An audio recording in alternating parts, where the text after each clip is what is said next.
Assalamualaikum dan salam sejahtera saya ucapkan kepada Dr. Azizan Mausyidi selaku pensyarah Pergerakan Kesatuan Sekerja Kontemporari. Pada hari ini kami akan membentangkan soalan tutorial ketiga, iaitu nyatakan definisi komitmen kesatuan sekerja. Maka saya persilakan ahli kumpulan saya untuk membentang.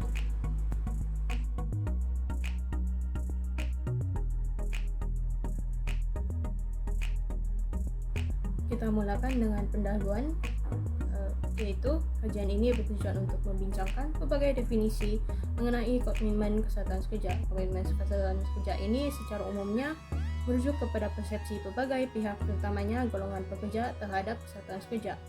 Terdapat berbagai pengkaji yang mempunyai berbagai definisi, pendapat, dan faktor yang mempengaruhi komitmen kesatuan sekerja. Antara pengkaji tersebut ialah Gordon et al.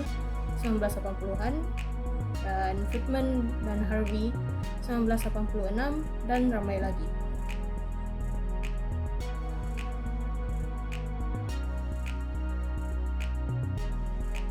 Definisi komitmen kesatuan sekerja menurut Gordon, Pilford, Bird, Thompson dan Spiller 1980 berdasarkan kajian signifikan mereka tentang komitmen kesatuan sekerja ialah individu yang mempunyai keinginan untuk tetap kekal sebagai ahli kesatuan serta berusaha dalam mengenal pasti objektif kesatuan mereka.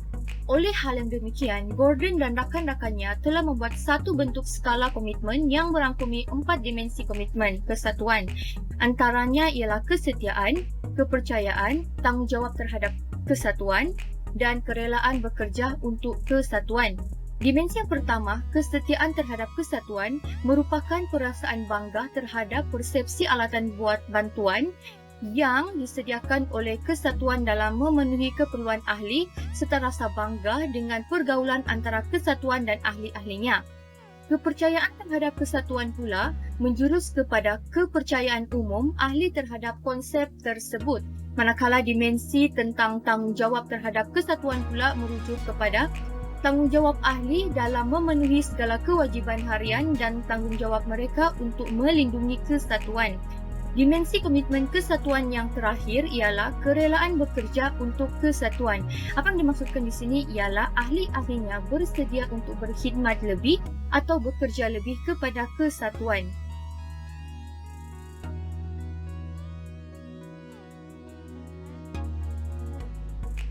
Namun begitu, bagi Friedman dan Harvey 1986, mereka pula mentafsirkan bahawa komitmen kesatuan sekerja hanya mempunyai 2 dimensi sahaja, iaitu yang pertama sikap kesatuan dan pendapat, dan yang kedua ialah niat tingkah laku pro kesatuan, di mana ia berbeza dengan pandangan Gordon dan rakan-rakannya yang mentafsirkan bahawa komitmen kesatuan sekerja mempunyai 4 dimensi komitmen kesatuan. Hal ini berlaku kerana bagi Friedman dan Harvey, kedua-dua dimensi kesatuan ini lebih parsimonius dan lebih sesuai dalam mentafsirkan model umum sikap dan tingkah laku ahli kesatuan. Dimensi komitmen kesatuan yang pertama tentang sikap kesatuan dan pendapat, ia merujuk kepada kesan, pendapat dan sikap yang telah dipegang oleh ahli terhadap kesatuan. Manakala bagi niat tingkah laku pro kesatuan pula merujuk kepada ahli yang melakukan tindakan pro kesatuan.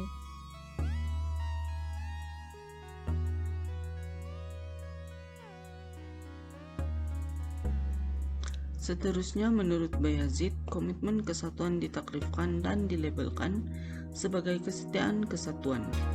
Kebanggaan ahli kerana dikaitkan dengan kesatuan dan keupayaan kesatuan untuk memenuhi keperluan ahlinya, serta tanggungjawab kepada kesatuan, kesediaan ahli untuk memenuhi tugas asas keanggotaan untuk melindungi kepentingan kesatuan. Contohnya kesanggupan untuk bekerja demi kesatuan, kesediaan ahli untuk mengeluarkan tenaga tambahan dalam perkhidmatan kesatuan di atas dan luar panggilan tugas, dan kepercayaan kepada kesatuan.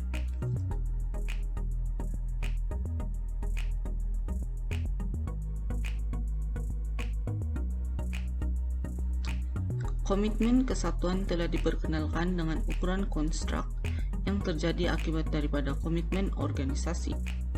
Menurut Calloway, Catano, dan Sadwell 1992, mereka mendefinisikan komitmen kesatuan sebagai pengenalan ahli dengan penglibatan dalam kesatuan tertentu dan mengoperasikan definisi dari segi tiga komponen yang berkaitan, yaitu keinginan yang kuat untuk kekal sebagai ahli kesatuan, kesediaan untuk mengerahkan tahap usaha yang tinggi bagi pihak kesatuan, serta kepercayaan dan penerimaan yang pasti terhadap nilai dan matlamat kesatuan.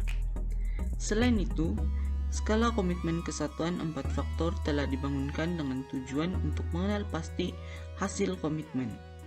Penyelidikan komitmen kesatuan juga dilihat sebagai agen peluasan minat ahli kesatuan dalam aspek psikologi kehidupan kesatuan dan mencetuskan generasi baru kajian oleh ahli psikologi organisasi yang lain.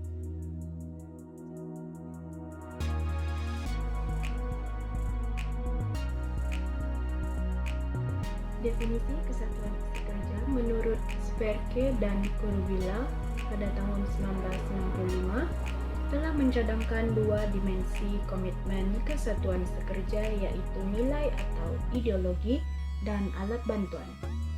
Menurut mereka, tingkah laku kesatuan dengan penyertaan kesatuan mempunyai hubungan antara satu sama lain. Dimensi nilai atau ideologi adalah sokongan ahli-ahli terhadap kesatuan yang lahir daripada pengenalan individu, manakala dimensi alat bantuan pula merujuk kepada ganjaran yang disediakan kesatuan buat ahli-ahlinya.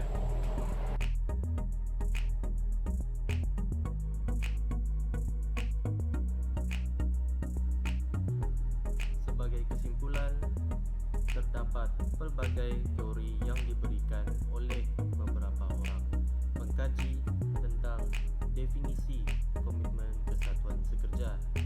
Namun begitu, konsep komitmen kesatuan ini lebih tepat dirujuk kepada cadangan dimensi yang diberikan oleh Bayazid tahun 2004 dan juga Calloway tahun 1992, kerana ia mencadangkan tiga dimensi, yaitu yang pertama kesetiaan kesatuan, tanggungjawab kesatuan, dan juga kerelaan bagi bekerja untuk kesatuan. Sekian, terima kasih.